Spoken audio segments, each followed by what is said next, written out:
खबरें जम्मू कश्मीर के आखिरी डोगरा हुक्मरान महाराजा हरि सिंह का यौम पैदाइश बड़ी धूमधाम से मनाया जा रहा है। सांबा में श्री अमर कफ्तरिया राजपूत सभा ने महाराजा हरि सिंह को खराज अक़ीदत पेश किया और रैली भी निकाली। इस मौके पर बीजेपी इंचार्ज सांबा नारायण सिंह और सभा के सदर कैप्टन इंदर सिंह ने कहा कि हिंदुस्तान की सरजमीन पर कई अजीम हीरोज ने जन्म लिया है।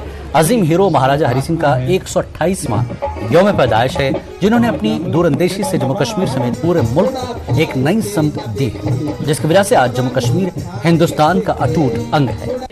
जिस तरीके से एक सैकुलर राजा है, जिस तरीके का उन्हें अपने शासन काल दे विच जिहड़ा काम किया और उन्हें लोगों का मन जीत्या और एक सैकुलर महाराजा रहे। और अगर अस उपलब्धियां तो ही गिनाचे तो मैं समझना कि बड़ी लम्मी फरिस्त बनी जंदी है।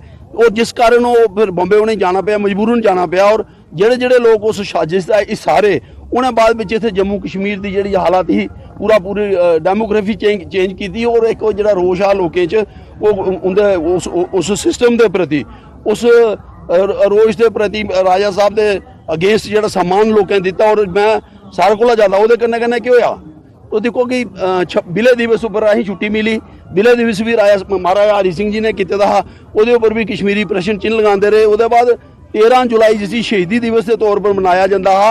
और साढ़े भी बड़े बड़े लीडर कश्मीर से जाइए और शहीदी दिवस का लोगों पता नहीं आगे शहीदी दिवस क्या उस भी महाराज साहब ने जोड़िए तो देखा जाता है कि जोड़ा 13 जुलाई जो शहीदी दिवस है ये महाराज साहब ने अत्याचार किए, उस वजह से इसी शहीदी दिवस कश्मीरी मनाते रहे। और बाद शेख मोहम्मद अब्दुल्ला जिहदे जन्म दिवस पर भी छुट्टी और वो मरण दिवस पर डेथ एनिवर्सरी पर भी छुट्टी दी गई। और महाराजा साहब लोगों के प्रति जिसलै एक डिमांड आई कि अगर तुम शेख मोहम्मद अब्दुल्ला की छुट्टी कर दो तो असीं भी छुट्टी मिलनी चाहिए महाराज साहब के जन्म दिवस पर।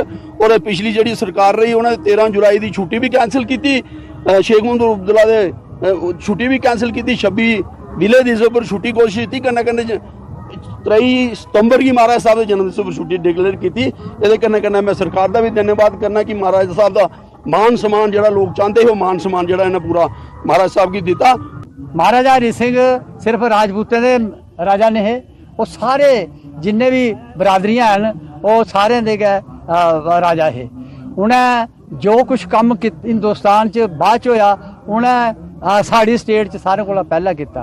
उन्हें शेड्यूल कास्ट के लड़कियों के पैर धोइए उन्हें मंदिर चाढ़िया तो बाकी जरा जियां खूहां पर पानी नहीं भर देंगे उन्हें खूह पर पानी तो राजपूतें गी गलाया तुम हल चलाओ, हल पकड़ाई राजपूतें आपू हल लेइयै चले हो।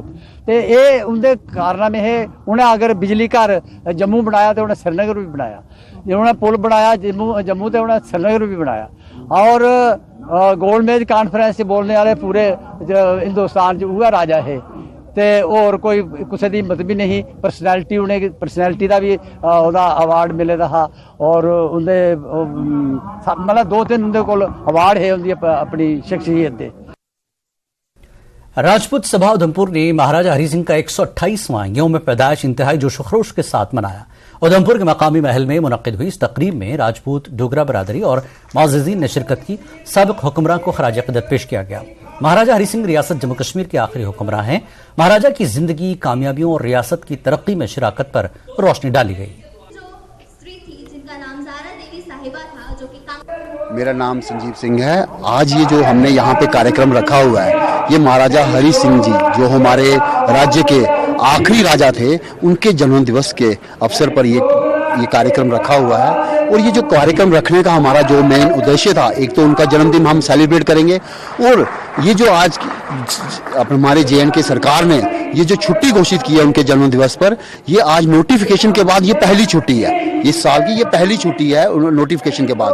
और इस कार्यक्रम में हमने जो छोटे बच्चे स्कूल से आए हुए हैं जिनको इतना नॉलेज नहीं है कि हमारे महाराजा ने क्या किया इस राज्य के लिए, उन्होंने स्टेट के लिए क्या किया, तो वो बच्चे भी आज यहाँ आके अपनी उनकी जीवनी पे रोशनी डाल रहे हैं। जहाँ से पता चलता है कि बाकी जो बच्चे यहाँ आए हुए हैं उन्हें भी ये लगता है कि नहीं हमारे महाराजा ने हमारे लिए क्या किया हुआ है, इस राज्य के लिए क्या किया हुआ है, ये सरहदें कैसे बढ़ी, कैसे हमारे महाराजा ने अपने फौज से ये सरहदें बढ़ाई, इस देश की सरहदें बढ़ाई हुई हैं।